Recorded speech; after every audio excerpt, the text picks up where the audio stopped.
Hey y'all, I know it's been a minute, but there's been a lot going on around here. Now, for one, NASA or whomever makes the decisions regarding their website housing the Mars rover images, well, for some reason they recently changed it up and broke most of the links that I and a lot of others have put up as references. They now all default to the main page. So, just so you know, from now on, I'm going to simply provide a link to the main nasa.org webpage along with the sol number, which is the Martian day. Whereas with a small bit of effort, you should be able to locate any image you want to check out for yourself. It's just a pain providing individual image links when there's the possibility that they'll just break them again. Now, before we go any further, I have a nominee for a major award.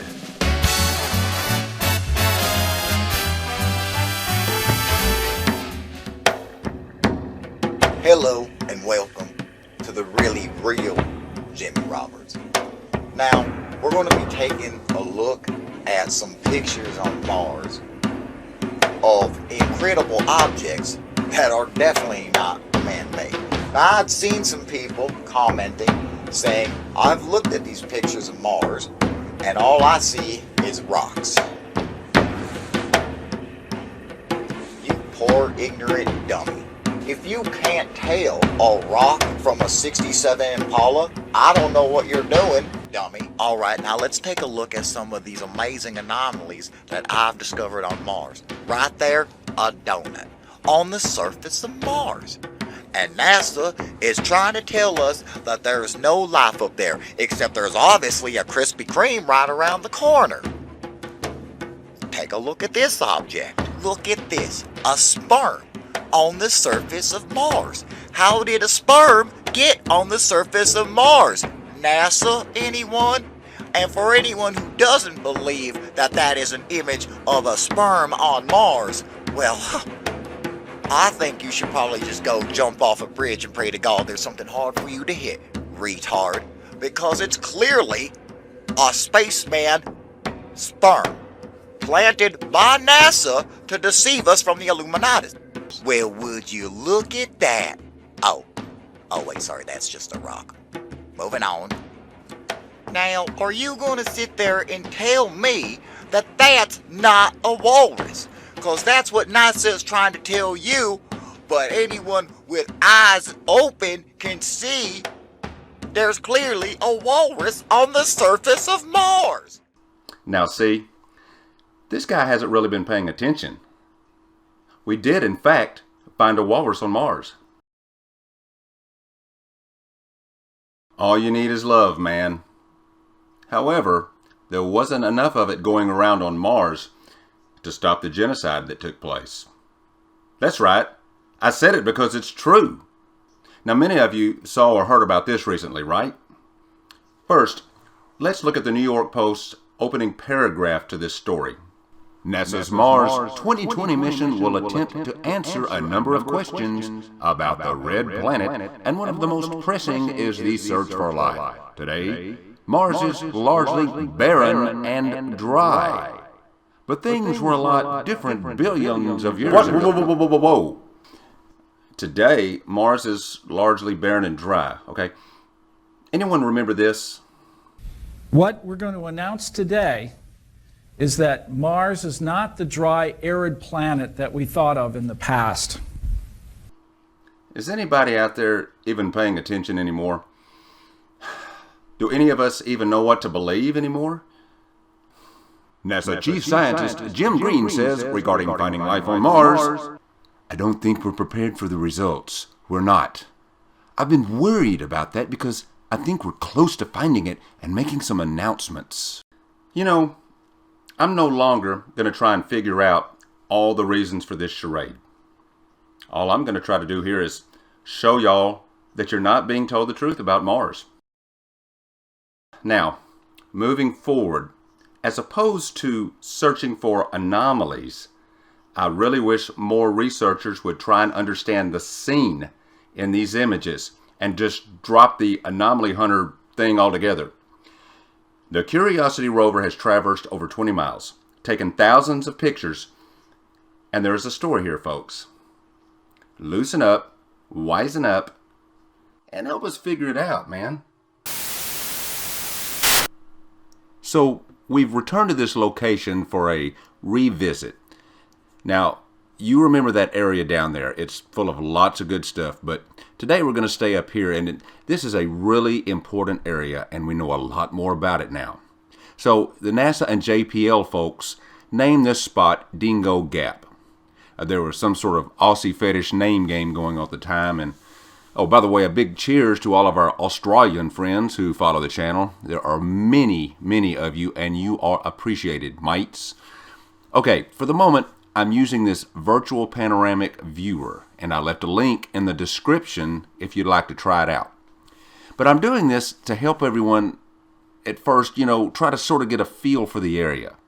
And what I want is for everyone to try to take in the scene so we can maybe gauge what went on here tens of thousands of years ago, as in what purpose might this area have served for the Martian people. Now, what you were seeing back there to the right on what is called Mount Sharp is an area that a lot of people think there's civilization still. And, I contend that there is a river that's running at the base of this mountain, and really that the rover's been following it for 20 miles now. Not at this point. This was 2014. You see the rover tracks there. And we're going to turn all the way around here. We're going to be looking nearly to the north now. It's just about to the north. That may be the north, yes. And this is something we're not going to get into in this video because this is going to take several productions. But there's some really, really interesting stuff going on right here in this area. Although I believe that up to 80% of these images, the individual images especially, the reality is hidden from us. I think maybe we're seeing 20% of reality here because I'm going to show you NASA, JPL, MALIN science systems. They are dusting these images. They're making it appear as though it's just a dusty area, rocky area. That is not what is going on. This is the Dingo Gap dune that the rover eventually went over down into that valley. I do not believe this is a sand dune. And I realize that some people will think I'm bat crap crazy. I'm used to that. But let's look at a satellite view of this area. Here's the aerial satellite view. I've marked dune here. And this is that sand dune we're sitting at, what they claim is a sand dune. Okay? You can see the rover back here on day 519, 520. Came this direction, traveling west. This direction out here towards 540 is to the west. So it's parked up here on the east side of this purported sand dune and looking into this valley right here. This valley, that square platform that we've looked at before, is about here. Yes, and here's that rectangle clearing out in front of it. So just so you know, we are about to, when we go back, we're going to turn to the left from about right here. I believe that's where those pictures were taken. And we're going to be looking at this south wall today. There's some very important stuff on this south wall because I don't think this is just a valley. And I'm going to explain all this to you later. This is going to take more than one production, as I've mentioned. Okay, I want to make note that from the top of this over here on the left all the way out there to about the middle of that valley, I've measured that at about 60 meters or nearly 200 feet. But the elevation rise from out there to the top of this is only about 10 or 11 feet. Okay, it's not that big. Now this image got a serious Photoshop dusting job done to it to obfuscate it. But even when they do that, they miss some things, such as this object. And we're going to switch over to a different, more clearer image to look at this closely. Okay, slightly different angle, same style dusting job, but bottom right, look at that.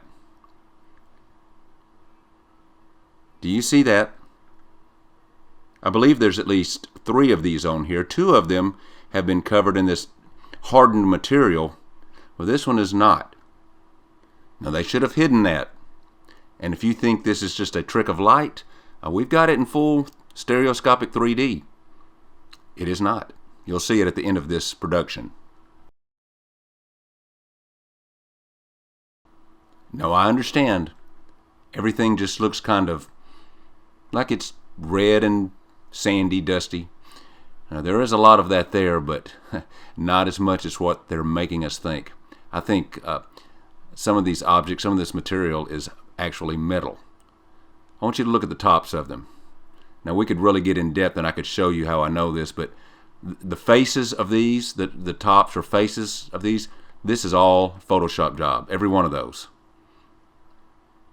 These objects, if they have a flat surface, they tend to try to cover it up with a solid smearing of Photoshop paint. Now you can see it here. That's Photoshop, folks. I'm sorry, but it is.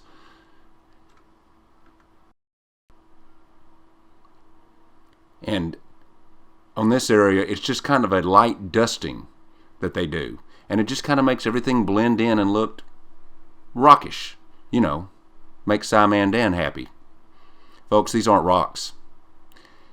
As a matter of fact, if you will look closely, you will see there is some type of reinforcement, or it almost looks like rebar sticking out, pieces of it.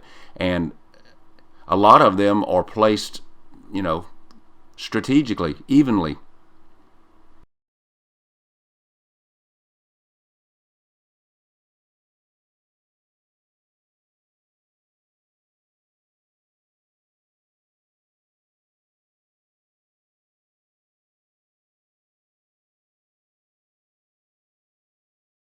Now I'm almost doing this part like it's live, just kind of moving this around, kind of the way I look at it myself. And I noticed something up here. Where was it? There it is.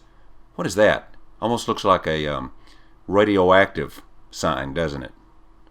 I don't know, but the bottom of that big block is photoshopped with gray paint. That is all over the side of this mountain. And look at that. They photoshopped the side of that with kind of a tan dusting.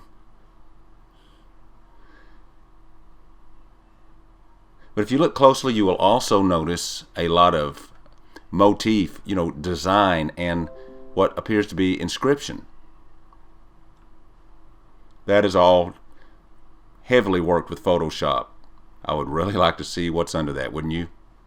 Now, I thought that was a bar or rod there, but now that I've looked at it stereoscopically, I realize that it is not. That is just a gap. But there are rods or rebar of some type sticking out all over the side of this hill. Now, check it out for yourself.